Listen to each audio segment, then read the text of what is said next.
بسم الله الرحمن الرحيم. معاكم فاطمة الزهراء، أهلا بكم في فيديو جديد. النهاردة هنتكلم مع بعض عن رؤية الورق في المنام. هنتكلم عن أهم التفسيرات المتعلقة برؤية الورق، وهنعرف امتى بتكون رؤيته بتحمل بشارة وامتى بتكون غير محمودة.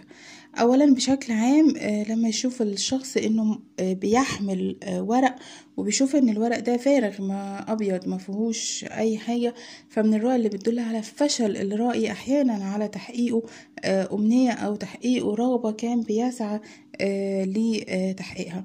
لما يشوف الشخص انه بيمتلك اوراق مالية زي شيك او كمبيالة او اوراق مالية مختلفة، فمن الرؤى اللي بتدل على انه هو هيحصل على اموال في الفترة المقبلة. رؤية الورق الأصفر في المنام من الرموز اللي أحيانا بتدل على أن الشخص ممكن يصاب بأزمة صحية. كمان رؤية الورق القديم من الرموز اللي بتدل على تعرض الرائي لخسارة مادية. الورق المحروق من الرموز اللي بتدل على وقوع الشخص في أزمة وفي أزمة كبيرة. لما يشوف الشخص انه بيقطع الورق الاصفر ده، فمن الرؤى اللي بتدل على شفائه لو كان هو بالفعل مريض. ورق الشجر في المنام من الرموز اللي بتدل على قدوم خير وقدوم رزق قادم للرائي. لما يشوف ورقة مكتوب عليها اسمه ويشوف ان الورقة دي متقطعة او ممزقة، فللأسف من الرؤى اللي بتدل على تعرض الرائي لخسارة وكمان لفشل في حياته بشكل عام. لما يشوف ان هو بيقوم وبيوقع على ورقة، فمن الرؤى اللي بتدل على سعيه المستمر لتحقيق احلامه وتحقيق طموح، وان شاء الله يحقق. الورق بالنسبة لي لما يشوف الشخص او يشوف الرجل انه بيمتلك ورق، رؤية الورق السليم النظيف في المنام للرجل من الرؤى اللي بتدل على خير هيحصل عليه. لما يشوف انه بيقطع او بيتخلص من ورق اصفر او من ورق كان ممزق، فمعنى كده انه هيحل مشاكل كان بيمر بيها. لما يشوف الشخص انه بياكل اوراق مالية في المنام، للأسف من الرؤى اللي بتدل على طائقة مالية هو هيمر بيها. لما يشوف ان هو بيدي شخص ورقة فارغة، فمن الرؤى اللي بتدل على عدم قضاء حاجة للرائي. كمان لما يشوف انه بيحرق الورق او بيقطعه، فمن الرؤى اللي بتدل على خسارة ممكن يتعرض ليها، وفي الغالب بتكون خسارة مالية. لما يشوف ورقة بيضة وبيكتب فيها، فمن الرؤى اللي بتدل على بداية جديدة في حياته او بداية عمل جديد او بداية مشروع جديد هو هيقوم بيه. كمان بشارة بان هو يتغلب على مشاكل او على هموم. المرأة المطلقة كمان لما تشوف ورقة بيضة وبدأت ان هي تكتب فيها، فدي بداية جديدة في حياتها.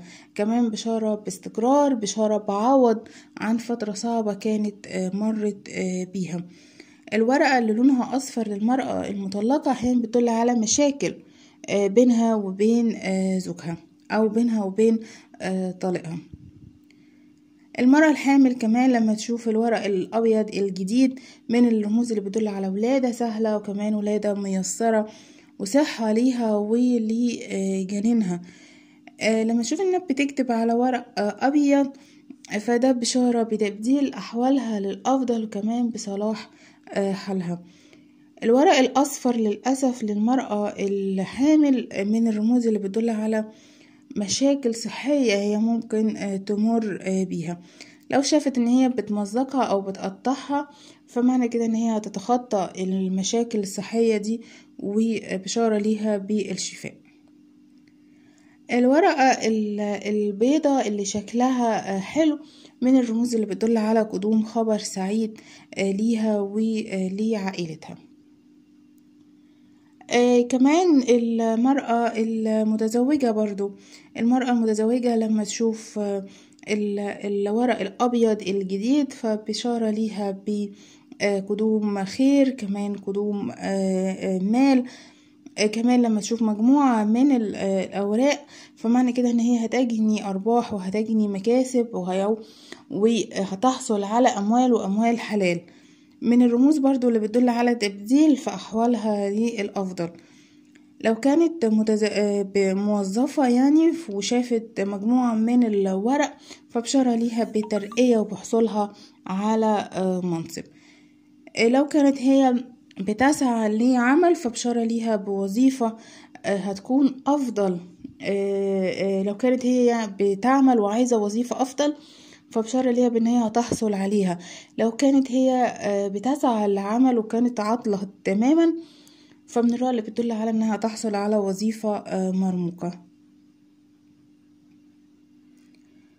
الورق الأصفر برضو للمرأة المتزوجة أحيانا بتدل على مشاكل عائلية هتمر بيها مع زوجها.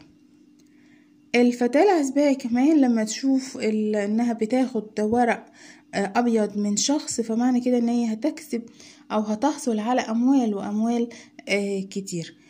الفتاة كمان اللي هي بتسعى لعمل لما تشوف انها بتحمل مجموعة من الأوراق فمن الرؤى اللي بتبشرها بحصولها على وظيفة، والوظيفة دي هتكون وظيفة مرموقة يمكن غير ما هي كانت بتتوقع. لما تشوف ان هي معاها مجموعة من الأوراق ولكن الأوراق دي فاضية ما فيهاش أي كتابة فمن الرؤى اللي بتدل على ضياع فرصة كانت يعني فرصة ثمينة. كمان لما نشوف الفتاة العزبان حد بيديها ورقة بيضة فمن الرؤى اللي بتدل على زواجها وعلى ارتباطها في القريب. لما تشوف ان الورقة فاضية مفيهاش كتابة وبتشوف ان هي بتبدأ تكتب فيها فدي بشارة ليها ببداية حياة جديدة، سواء الحياة دي هتكون في عملها أو بشارة ليها بزواجها، والزواج والعمل ده هيغيروا حياتها للأفضل وللأحسن. ده كده باختصار أهم التفسيرات المتعلقة برؤية الورق في المنام. بتمنى أن يكون الفيديو عجبكم. لو في أي سؤال أو استفسار اكتبولي تحت وأنا إن شاء الله هرد عليكم.